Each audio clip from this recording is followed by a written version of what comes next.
Welcome back to my channel and welcome back to Equipment Room. Right here we go through every equipment on my rack, and then we will move on to the room and go through all the speakers and subwoofers and all the other things that I have in my room. But I will introduce you to all my equipment and tell a little bit of a story behind those equipment and where they came from and all that. Let's turn this camera around and let's see what we're gonna talk about today. So right now we are going to talk about Panasonic UB820. That is my 4K player and it is really good, one of the best 4K players out in the market. I've been dreaming about a little bit UB9000, which would be a little bit more solid build. This is a little bit plastic. It looks okay, but it honestly looks a little bit cheap maybe. But it works extremely good. It has everything what I need. It has Dolby Vision, HDMI out, which same way than my all other players, goes to Vertex 2, which works as my switcher, and from there sound will go to Trinnov and all the video will go to MadVR HTPC. This is my 4K player playing all 4K discs, Blu-ray disc, and also all the 3D material that I like to watch in my room. Let's go back a few years when I started this room first time, 2007. Actually it was 2008. My first Blu-ray player was PlayStation 3. When I started to build in this room, I was thinking, what kind of player would I need? I didn't really have any discs, but I knew that I need to start getting some Blu-ray discs, and obviously that was probably the main source of the movies at that time. Streaming wasn't that big at that point yet. And I knew I needed some kind of player, and everybody told me that PlayStation 3 was definitely the best Blu-ray player at that time, when Blu-rays were just, you know, starting to come in the main media, which obviously it's still not. DVD is still in numbers number one, and Blu-ray and 4K is coming way behind.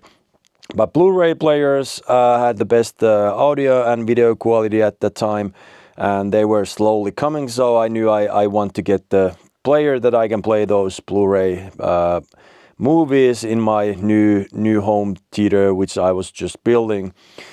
But years went by. I was still playing all my movies through PlayStation. Everything worked great. I was really happy with the PlayStation. Everything worked well. I was able to play all the movies through that, and I was really happy with it. And what I was basically thinking a couple of years ago, that I will never buy 4K movies. I'm not gonna get one. So I didn't worry about getting 4K players.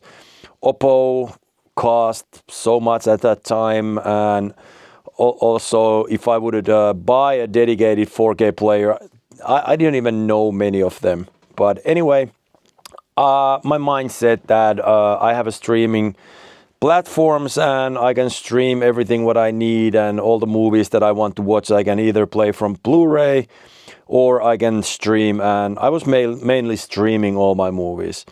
Also, I bought some Blu-ray movies, but my criteria, like today, was pretty much that I need to have Atmos track if I buy any Blu-rays, and that's still today. Pretty much, if I buy a Blu-ray, it normally has to have Atmos or DTSX track. Otherwise, I will stay pretty much on streaming. But then One day I just started to think about that. Okay, maybe I should get the 4K player. What would I get? What would I get? You know, why would I do it? Would I ever buy any movies? And I was still thinking that no, I'm not gonna buy any movies. But then I found from eBay, eBay UK, I find one player which was Panasonic UB820, very highly regarded player. All the people were talking about how UB820 is best player in the market after Oppo turned off, and I started to think about that. Okay, well, it doesn't hurt if I get in a good deal, and if I have it, that's okay. I can play my Blu-ray discs there if I don't have any 4K movies. But then I found that one player from UK, eBay, and it has 16 4K discs in the package. So somebody was selling old used machine with 16 4K discs, and at that point I was like, okay, whatever. The price was really good. I think I paid like 450 euros or something like that, including those 16 movies. So I thought that, okay, that price is really, really inexpensive, and I get 16 movies. That's 16 gonna be enough, so I can watch those, and I never need to buy another movie again. So I can test 4K, but it's not the big deal for me.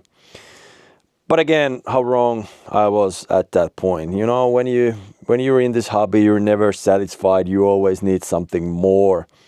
So then I bought another one, and now I have almost 400 4K discs in my collection, and I keep buying them pretty much weekly still right now. And obviously, my home theater has grown around that player. Now I have a Trinnov, I have MadVR, so obviously I can get a lot more out of that player also. So also circumstances are changed from there. So maybe it's more reasonable to have 4K player in my room right now. And within the past couple of months, I would say I have watched more 4K movies than streaming. I have definitely turned towards the physical media more than streaming. Picture quality, excellent. Sound quality, best you can get without Kaleidoscape, which doesn't work here in Finland. So best I can get is 4K disc, and now I have about 400 of them in the collection, and obviously I keep getting new movies all the time. But I'm being extremely happy with my 820. I'm been thinking about buying 9000, but really it's just how it looks. I don't get anything new with it. All I get is new chassis and more professional look, but that's all I would get. So I don't know if that's the worth of using money. But right now I'm extremely happy with my 820, and that's the player I keep going further right now in my home theater. So here you can see Panasonic setup. What I pretty much only need. I never listen music or watch photos or anything like that. So all I do is watch videos or changing the setup. This player still gets a lot of updates. So every time when new software update comes in, I always download that, and obviously right now I don't have any disk inside, so I'm just showing you quickly how this player looks like. And other than that, it's really good. I don't really have anything bad to say about it. All the setup, you can find good guides from YouTube. There's a lot of options you can do. Obviously you can change the picture behind and make it look as your own, and setup is really thorough, so there's a lot of options you can change. And as I said, firmware updates, you get them all the time, not every month, but let's say 1 or 2 times a year. And if you have it, you can update it, and You can check it here if you have the latest firmware, and I think that I have, yeah, it's the newest available right now, so I'm good to go. But this is extremely good player, playing all my 4K movies perfectly. Everything works, Dolby Vision works, HDR works, sounds excellent, and I don't really need anything else. Well, there's not too many movies 4K players overall in the market anymore, but probably this is gonna be my last if I don't find really cheap 9,000 one somewhere from the marketplace or something like that. But as of right now, this is my 4K player, which I do all my 4K reviews in my channel and in my blog. So stay tuned in the channel, subscribe, also use that bell notifications if you like the material what I'm showing you here, and also if you have any ideas what you would like to see in my channel, just let me know. I will go through all my pieces in my room and show you everything piece by piece. And obviously if I get anything new in this room, I will always let you know that, and you can follow my story, and please let me know if there's anything you would want me to cover in this show. This is Leffafriikki from Finland. Nice to see you again.